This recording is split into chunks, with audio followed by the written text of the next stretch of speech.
Good evening, visitors. Welcome to the Australian War Memorial's last post ceremony. My name is Craig Burrell, and joining us today from the Royal Australian Navy is Warrant Officer Cameron Davini. Today, we commemorate the 105th anniversary of the Battle of Menin Road. In mid-1917, British Commander-in-Chief, Field Marshal Sir Douglas Haig, planned an offensive to break through the strongly fortified defences enclosing the Ypres salient, drive the Germans from the surrounding ridges, and perhaps even sweep through to the German submarine bases on the Belgian coast. This great attack, now known as the Third Battle of Ypres, or more commonly as Passchendaele, began with the assault and capture of Pilkham Ridge on the 31st of July by English and French forces. On the afternoon of that first day of battle, heavy rain began to fall, setting the tone for what was to come.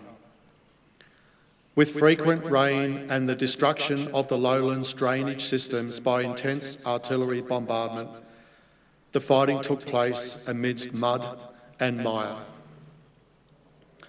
Thankfully, a change in the weather brought better conditions as the 1st and 2nd Divisions of the Australian Imperial Force entered the fray as part of the British Second Army on the 20th of September, 105 years ago today.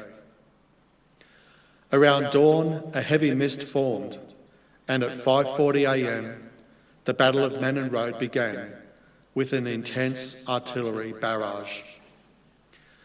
The fighting was bloody. The advancing soldiers faced mutually supporting concrete pillboxes and fierce German counterattacks. But with heavy artillery support, the Australians were able to advance to take sections of the curving ridge east of Ypres, which was crossed by Menin Road. Supported by a creeping barrage, making systematic step-by-step advances and staying within range of the supporting artillery, the line was successfully pushed forward by a few kilometres. But those who survived must have wondered at the cost. The two AIF divisions suffered over 5,000 casualties. Today, we remember the Battle of Menin Road. We pay our respects to the men and women commemorated here on the Roll of Honour and to the survivors who returned home.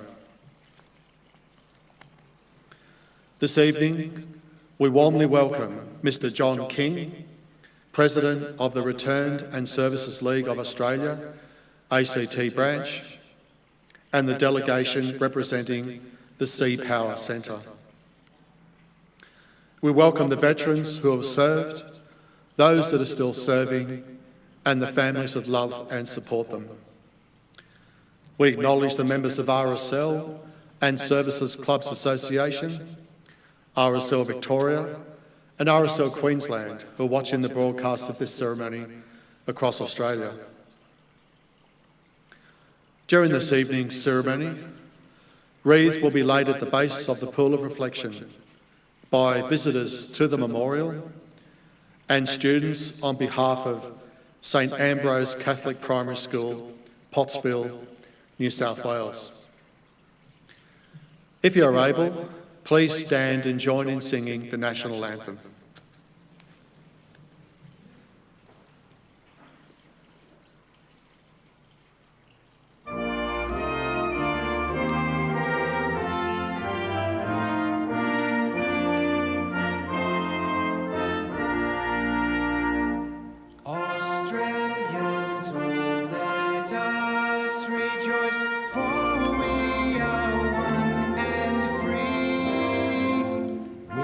Golden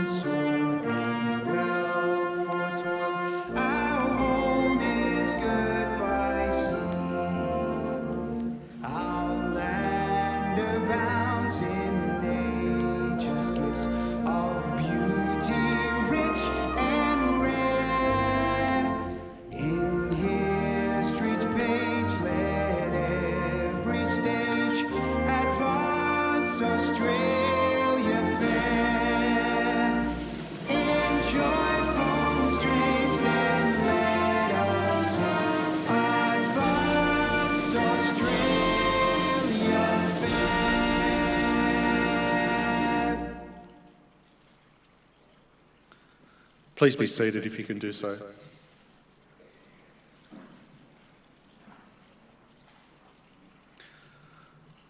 The Australian War Memorial was the vision of Charles Bean, Australia's First World War official historian.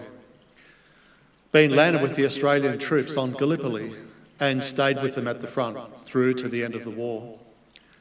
The idea of this national memorial and museum came to him at Pozières, France, in the depths of the bloody fighting of 1916.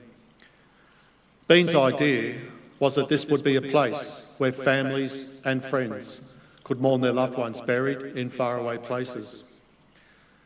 It would also be a place that could help all Australians understand what these men and women had endured and what they had done for us. Bean's vision, to which we remain true, is best expressed as inscribed in the entrance to the memorial's galleries. Here is their spirit, in the hearts of the land they loved, and here we guard the record which they themselves made.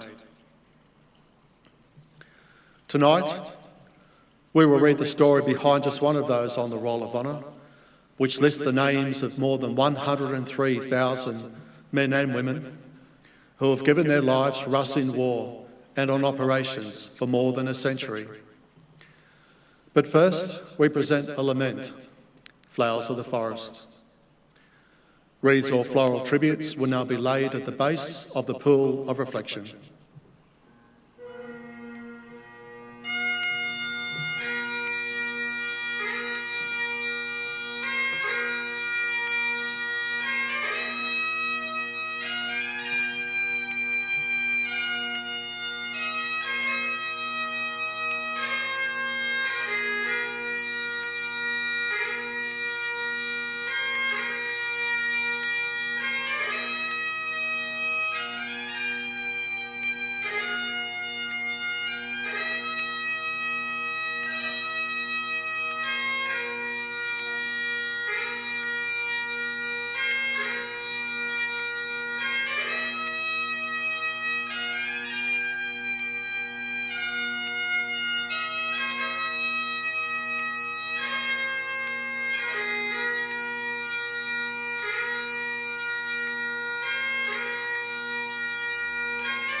Today we remember and pay tribute to Lance Corporal Alfred Gregory Dale.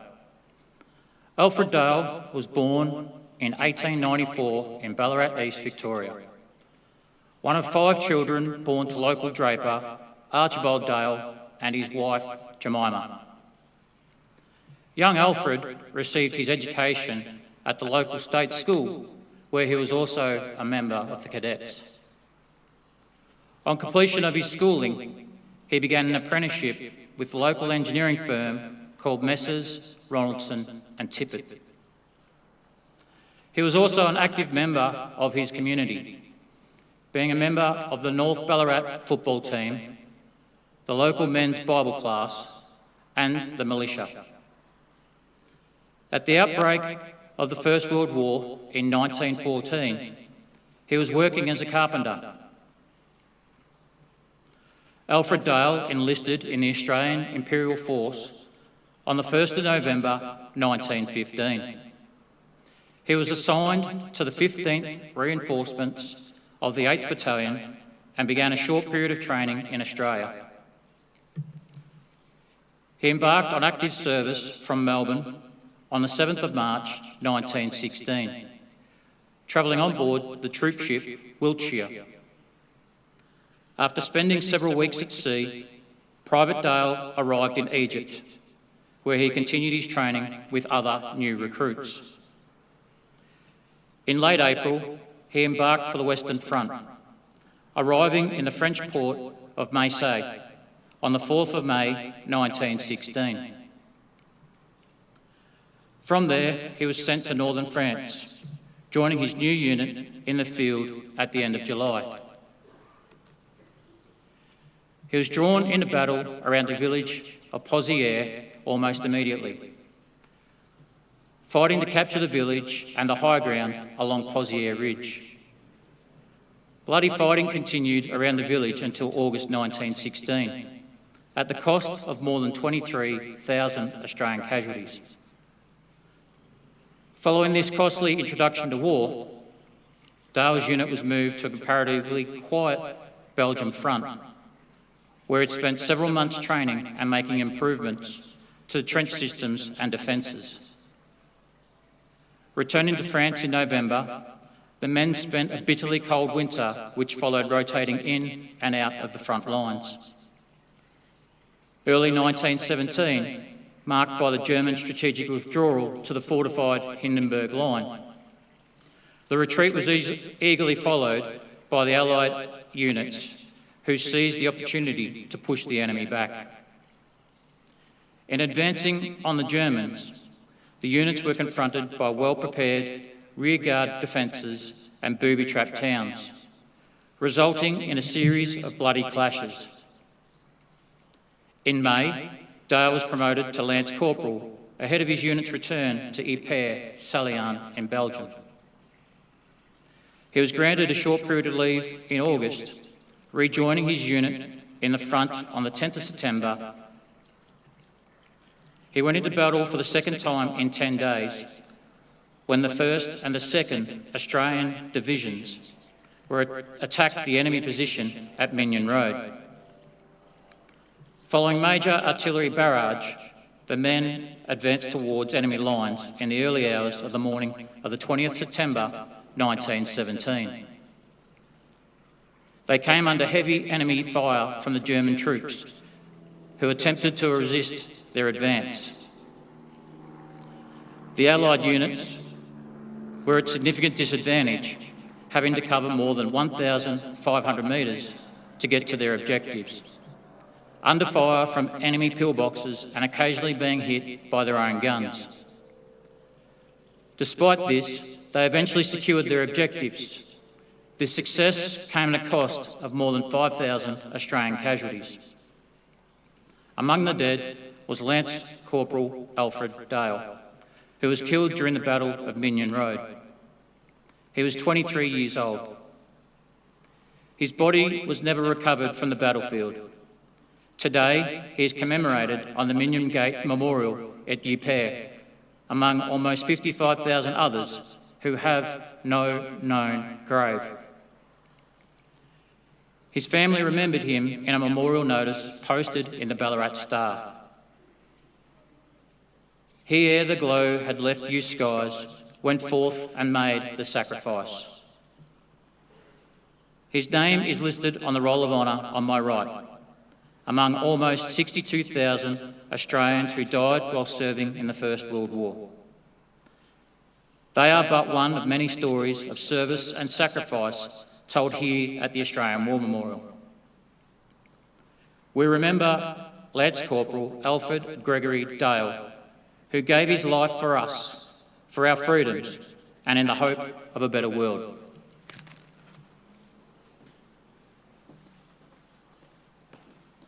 Please stand for the ode and the sounding of the last post.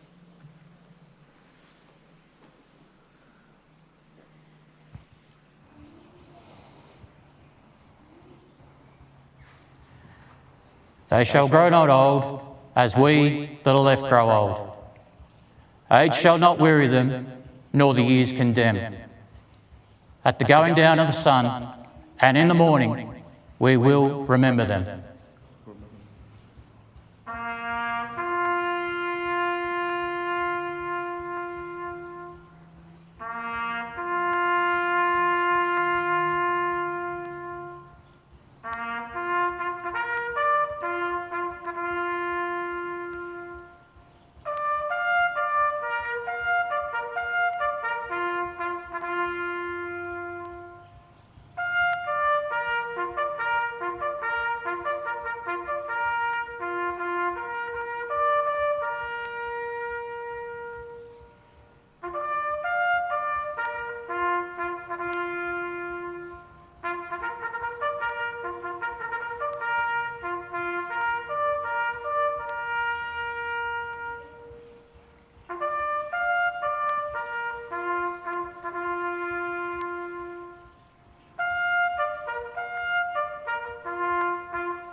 Lest we forget.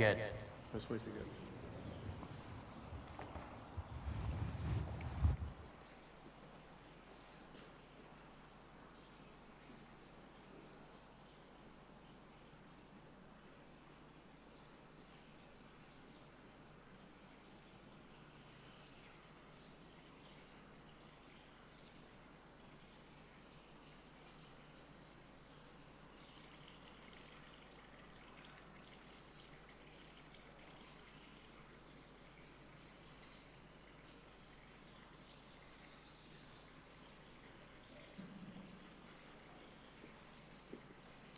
We leave you this evening with the words of the memorial's founder, Charles Bean.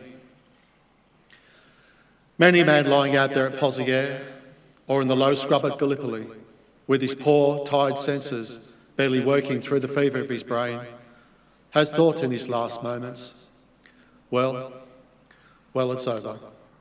But in Australia, they will be proud of this.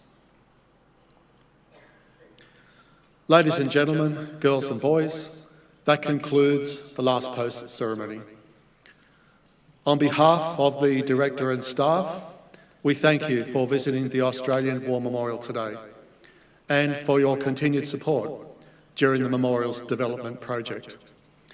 We wish you all a very pleasant evening.